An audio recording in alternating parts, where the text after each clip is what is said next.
Qual foi a coisa mais confusa que você fez em uma festa do pijama, jogado com fósforos? Durante anos depois, pensei que tinha incendiado a casa dos meus tios. Eu estava com eles. Meu primo e eu acendíamos fósforos na cozinha e os jogávamos no lava-louça para apagá-los. A cabeça de um voou e pousou na prateleira junto à pia, ainda fumando, mas quando a procuramos, não conseguimos encontrá-la. Eram os anos 80.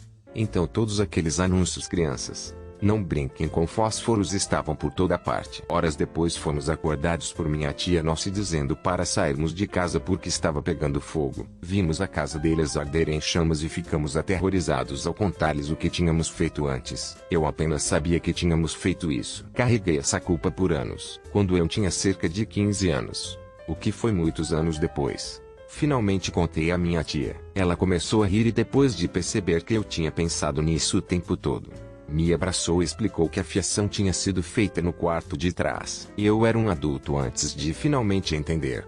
Depois de saber como os bombeiros investigam os incêndios, que não era apenas uma suposição que eles tinham feito e que podiam deixar essa culpa de lado. Portanto, acho que, tecnicamente, a coisa mais estragada que fiz em uma festa do pijama foi me traumatizar durante anos.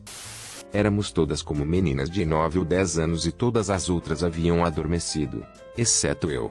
Então decidi que iria pregar uma partida nelas. Levantei-me e sacudi uma boa quantidade de pimenta preta na minha mão e fui até várias das garotas e a segurei debaixo do nariz delas. O que eu estava pensando era que elas iriam acordar espirrando e dizer: "Ei, isso foi uma bobagem." Mas ao invés disso, elas acabaram acordando chorando porque inalaram pimenta, e a pimenta preta sendo inalada em um orifício sensível pode realmente picaria. As meninas choraram tanto que meus pais acordaram e eu tive que explicar toda a ideia inocente por trás do meu esquema. Eu me senti tão mal.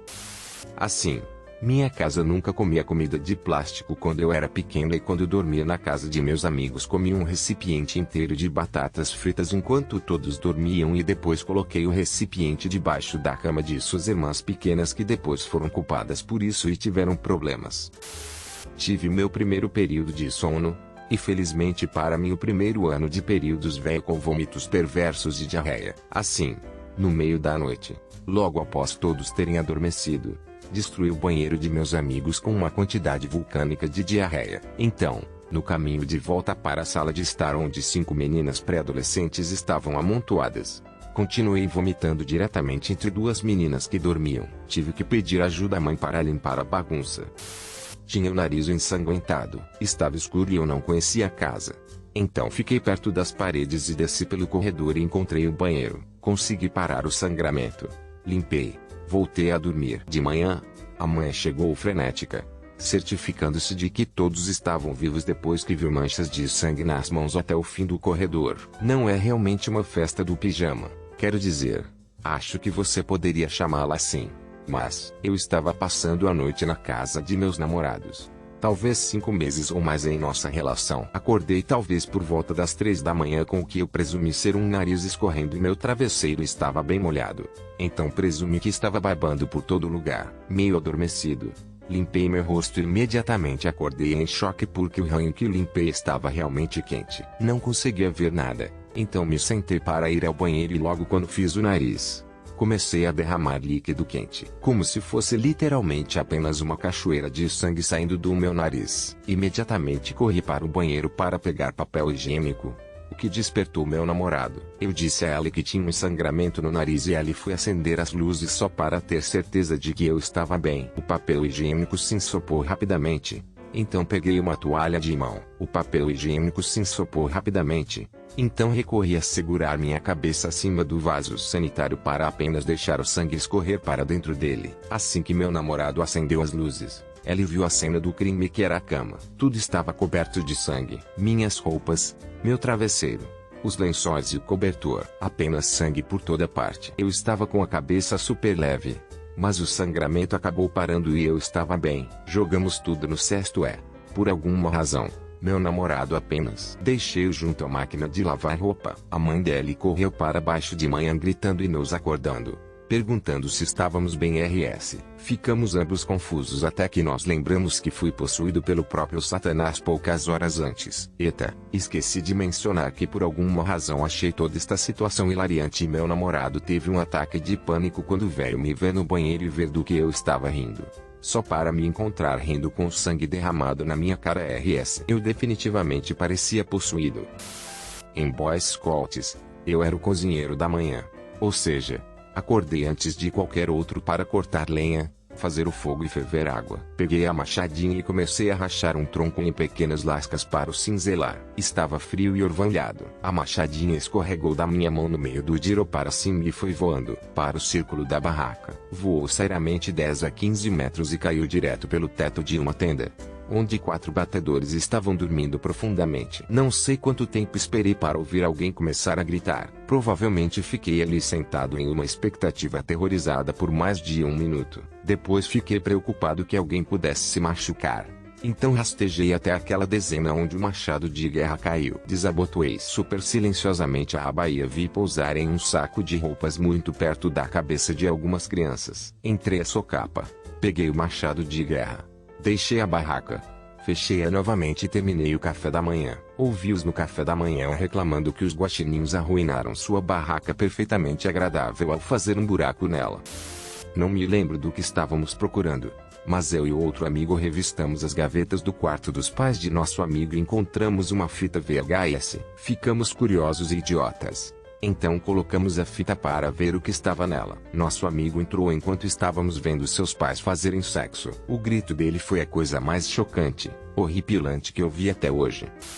Encontramos o Kraft Singles na geladeira e colocamos um sobre o nariz e a boca de um amigo nosso que adormeceu no sofá antes de todos os outros. Imediatamente amoleceu e se moldou em um selo de queijo sobre seu rosto.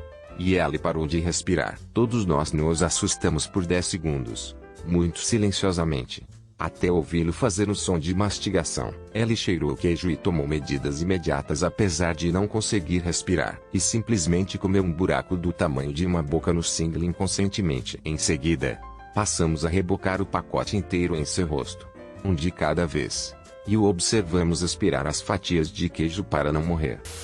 Estava dormindo.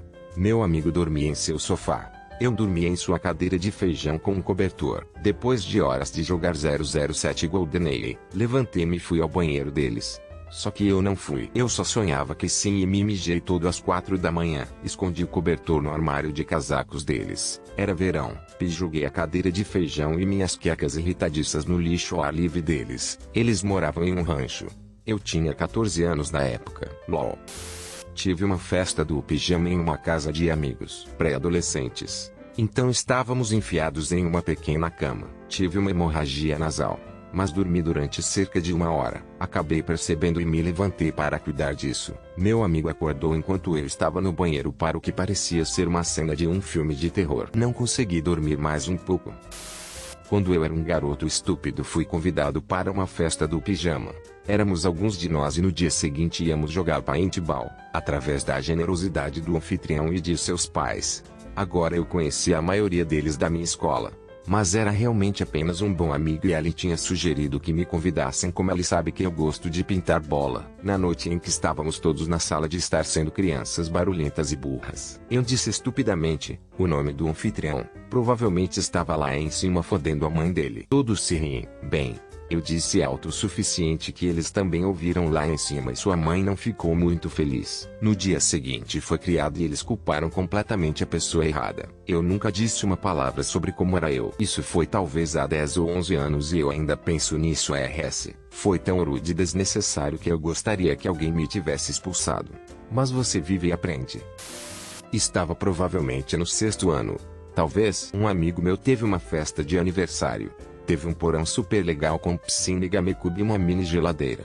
Pais drogados que nós compraram pizza e tudo mais. Éramos cerca de 15 pessoas passando a noite. Em algum momento, por volta das 2 da manhã, alguém queria jogar Mario Kart e tudo o que se ouvia era um grande estrondo e de repente acho que acabei de derramar refrigerante de laranja no GameCube. Um som de BZZT fraco Sim, o GameCube estava fudido. Os pais dos budis não ficaram contentes, com a certeza de que esse foi o último grande sono assim. Primeiro dormitório com meninos e meninas. Tinha uns 17 anos e não tinha pais. Não fez nada. Mas acordei pela manhã com todos os meus colegas rindo de mim e nenhuma das meninas falando comigo. Acontece que uma garota, com quem eu estava flertando e beijando na noite anterior, tinha vindo me acordar no meio da noite. Não faço ideia do porquê. Prefiro assumir que era para dizer coisas más para mim. E no meu sono eu estava cheio de socos na cara dela. Eu estava tão confuso ao acordar. Todos estavam zangados comigo. Nenhuma garota sequer falava comigo. Levou uma semana até que alguém me dissesse o que eu aparentemente havia feito. Ainda me encolhi até hoje. Eu escapei da casa da minha boa amiga enquanto ela dormia. Encontrei alguns amigos que procuravam alguém para fazer uma camiseta. Fizemos uma camiseta na casa da minha amiga e depois voltei para dentro e fui para a cama. De manhã, tive que me surpreender enquanto ajudava a limpar a casa. Eu ainda me sinto mal. Tive uma intoxicação alimentar no meio da noite na primeira vez que dormi no apartamento do meu namorado. Mais tarde, marido. Acordei e tinha feito cocô muito mal. Ela tinha um sono tão pesado que consegui me limpar e jogar fora meus PJs na lixeira. Eu tinha me mudado para o chão em um ponto e o tinha espalhado pelo tapete. Tão nojento. Ela dormiu através de mim limpando seu tapete, graças a Deus. Fiz um forte no chão com travesseiros e cobertores para mim e meu primo mais novo. Usei alguns livros de texto pesados e alguns pesos de 5 a 10 libras do ginásio pessoal do meu pai para colocar um lençol acima de nós, dar-lhe um ambiente semelhante a um décimo. No meio da noite, meu primo mais novo começou a se mover durante o sono, presumo, e o peso escorregou e o desmaiou na cabeça. Parecia que estava batendo num gongo debaixo d'água. Ela está viva e com boa saúde. Isto foi há 1 ano ou 2. Me avise se eu esquecer algum contexto ou algo assim. Eu estava carregando uma garrafa de vodka que havia comprado, não aberta, e já tínhamos bebido uns bons copos quando a deixei cair e ela quebrou em um prego que ela havia pegado no tapete de sua sala, estilhaçado em todos os lugares, e tive um ataque de pânico no canto em vez de ajudar a limpar, e depois tive um colapso posterior por embriaguez porque eu não ajudei a limpar até o final, onde eu acidentalmente me cortei e ela teve que lidar com isso também. Pelo menos era minha garrafa, acho eu. Tive meus 2 melhores amigos dormindo na minha casa e adormecemos na minha sala de estar. Acordei no meio da noite para descobrir que uma das minhas amigas não estava dormindo e pude ver que a luz do banheiro estava apagada. Então eu sabia que ela não estava lá dentro. Pensei que talvez ela tivesse ido dormir no meu quarto, mas depois ouvi a rir e meu irmão vindo da sala do computador. Éramos todos maiores de 18 anos. Eu fingi estar dormindo enquanto eles saíam do quarto do computador e ela se deitou e foi dormir. Eu nunca disse nada a nenhum deles, mas eles namoraram por alguns meses até que ela o traiu. Eu tinha uns 4 anos e tinha que fazer cocô, mas tinha muito medo do corredor escuro que levava ao banheiro. Então peguei um lenço de papel próximo, caguei nele e depois o escondi atrás do sofá do meu amigo. A casa deles começou a cheirar mal durante semanas e eles não sabiam por quê. Eles acabaram jogando fora seu sofá e encontraram a merda escondida atrás dele. Mais tarde confessei meu amigo e eu ainda rimos sobre isso.